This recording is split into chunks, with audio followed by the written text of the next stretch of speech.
Hi, I'm Beth Bandy. I'm principal of Beth Bandy Research and Consulting.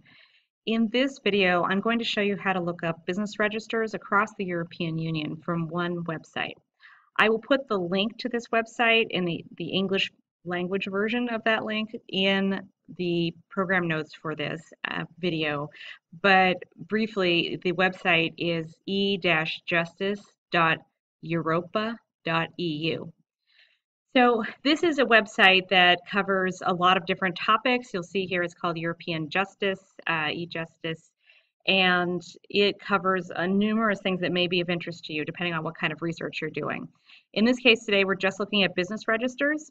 And you may think here in the United States of business registers that you can search at the state level. Think of the Secretary of State's websites for California or New York, for instance, that have a lot of ways you can search for corporations and find the names of, say, directors and when the companies were founded.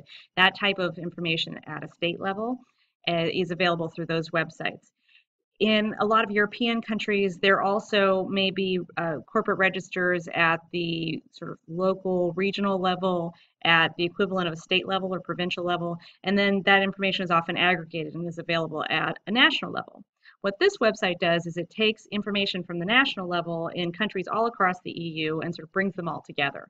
It lets you search for company data in English or in any other language. You can limit your search to just searching in one country, or you can search across all of the countries in the EU.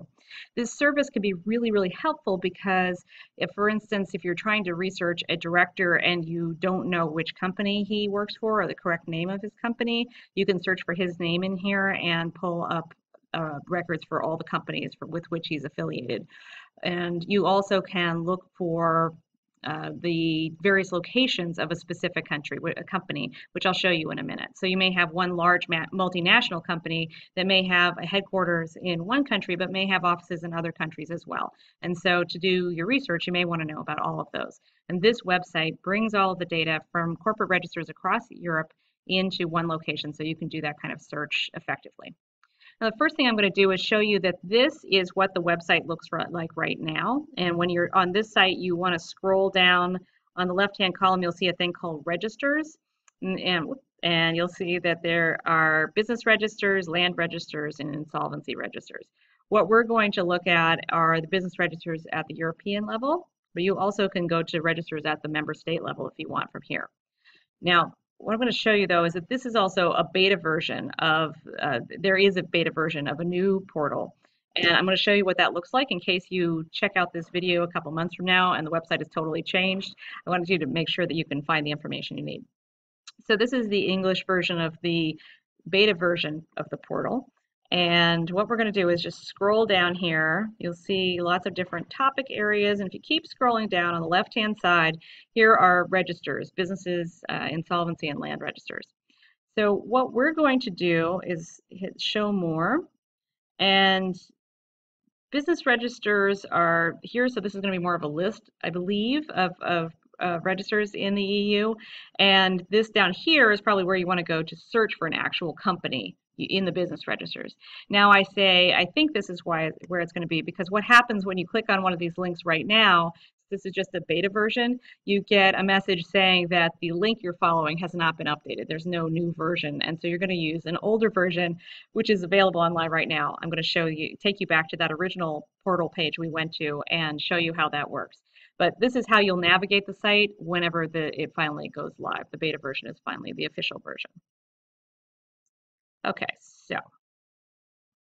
so here we are back on the current version of the portal. And I'm going to scroll back down here on the left-hand side. I'm going to click on registers, and I'm going to search the second option, which is business registers at the European level. Okay. And I'm going to close out of this beta thing so we are not having that disrupting our space on the screen. Okay, so what it tells you you can do is that you can search for information on companies registered in any EU country, Iceland, Liechtenstein, or Norway. And so let us click on that link. And if you had wanted to know more about what's in the register, there were some links below to legislation that set up this system. So there's a lot more there you could look at. So let's go search.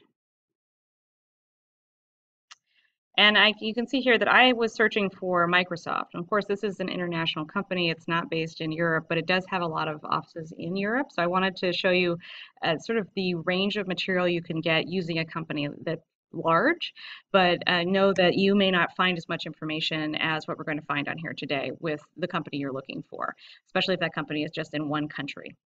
So you can search by putting the name of the company under search criteria here, and then I've said that I want to search in all participating countries, but if I just want to search in a couple of countries, I unclick that box, and you'll see here that there are particular countries I could search in. So I could say, just show me if Microsoft has a presence in France, for instance. But in this case, I'm going to say all participating countries, and I click that I agree to the terms and conditions of the website, and then I'm going to go over here and hit search. Just one second. Okay, so now it's looking for Microsoft across Europe, and at first it looks like there are just a couple of options, but what you end up finding is lots and lots and lots and lots. So what you can do, each of these columns they're sort of truncated, and you can expand them by clicking on the little arrow and at the top of the column, and just sort of holding down and dragging it across like you would with a spreadsheet column. And so you can see the full name of a company. So there's the Microsoft headquarters, and then there are other countries in which the company is located, and it has different types of operations in each country. So you can find the particular branch that you're interested in, you can find what country it's in, and then you can click on that for more information. I just want to show you from this main page, you can see the address of the registered office for that company. Now, of course, that might not be where the company is actually located. That may be the office of the attorney who's filing the paperwork for Microsoft, but it's perhaps where the company is located, depends. And then this is a registration number that's unique to each company.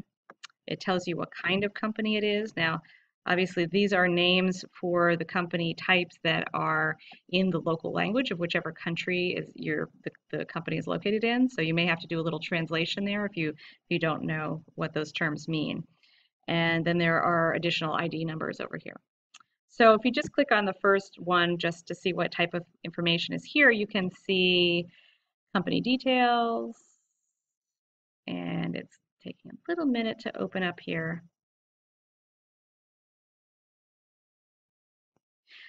Okay, so here this is information about Microsoft in Belgium. It gives you the address of the registered office. It gives you the registration number, the company type again. And actually, when I mouse over this, you'll see that it's giving me a translation in English, even though this is not a company type that was originally written that way. So it says it's a public limited company whose capital is divided into shares, which are freely transferable. It gives you information about where the original business register is, where this information is taken from. So there's one that's in Dutch, one in French, one in German. You can get information about capital, and you can see how they've changed maybe the address of where the company is located. And then down here it has a bunch of documents that, as you can see, are all available for free. They're available as PDFs. You can just download them immediately. And so there, again, you can expand the column by going like this. And what you do is, for instance, if you wanted this first one, you would click on that and then say you want to add it to your shopping cart. But it's free, so it doesn't cost anything. And so there are a number of things here, and then you can access that. So any company will have that type of information. You see there's one document added to the shopping cart. You go in here to this little basket and to retrieve the PDF you want to download. The other way you could search companies is by going up here to the upper right hand corner where it says advanced search, and this is where you might want to go if you're looking for the name of an individual. You'll notice from that first screen where we were searching, you could only search by company name. On this screen you can search everything here, but just with the you could search for a name in quotes, you could search for a director's name, part of a company name, and you can also limit the scope of the search to a particular country, like you could before, or an additional thing here is you can search by language. And you can also look for documents that have been updated within a particular time. So I hope this is helpful. If you're doing corporate research in Europe and you're looking for information, this is one centralized place to get the data you need. I am available. You can see here's my website, which is just bethbandy.com.